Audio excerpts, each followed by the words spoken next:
Yeah, let's get into it then. Let's talk about some films you've seen. Bobby, you something that you've introduced to me, I should say that, is this kind of puppet horror gore. Talk about Frank Zed. So, as you just said, Alan, it is a puppet horror movie that is chock full of gore. It took Jesse Blanchard, the writer and director of the film, some 7 or 8 years to complete it. And he essentially built a studio in his backyard to make this movie. It's been crazy hearing that backstory. And the film itself is about the titular Frank Zed, and one is a Frankenstein monsters kind of creation, and the other is a zombie. And they have lived centuries at this point, and they rely on each other. Frank needs Zed to sort of strap him in and bolt him to electricity every night to recharge him for the next day. Well, Zed needs Frank to go and hunt brains for him.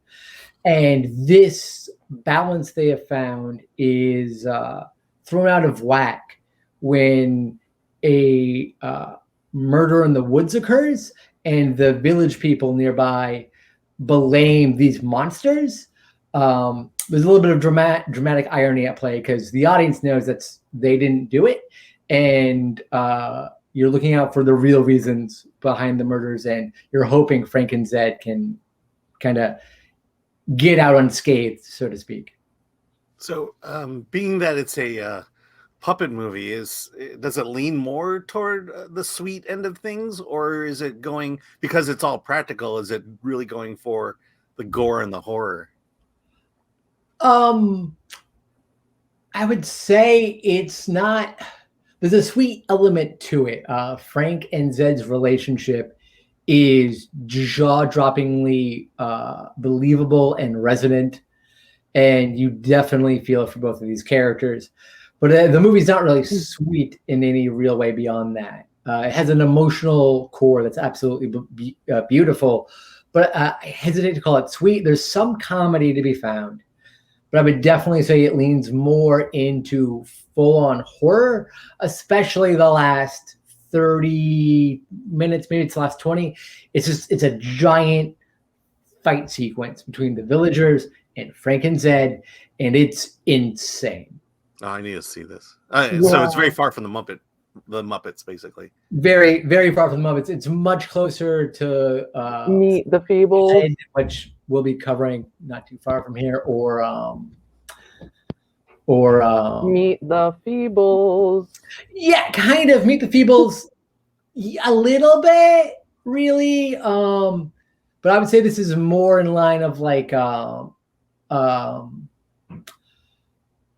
Puppet Monster Massacre. The one way I couldn't think of the title, which is being remade now, actually, which is going to be very interesting. Oh, joy! I was hoping for that. Or something like Snuff It, which is, I think the title says it all there. This is meant to be kind of a more serious vein than something like Meet the Feebles, which is intentionally jokey. Not that Meet the Feebles is great, but this is a very serious gothic horror film that's just visually speaking mind-blowing. Oh man. And so you said that it took the director 7 to 8 years. Did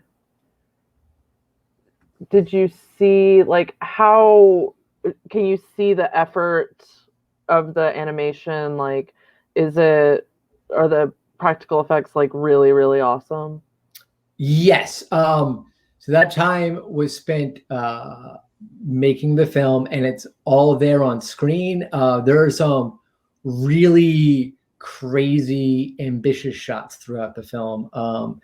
An early shot when we're sort of getting the history and the lore of lore of what's about to happen, is this shadow just creeping along I think it's creeping through the castle. It might be creeping through the whole village and then into the castle. And that's done practically, and it's insane to look at. And then there's a scene where Frank has to drag himself into his sort of electric chair that recharges him every night. And it kind of focuses on his one foot that he's dragging about because one leg is longer than the other. So he's pounded a brick or like a wooden block into it to balance it out, making it much heavier. And we kind of just follow that foot until he sits down and then it just hands up. And it's so epic feeling that you forget these are puppets. You forget this is a movie. You're just there in the moment with these characters. Very cool.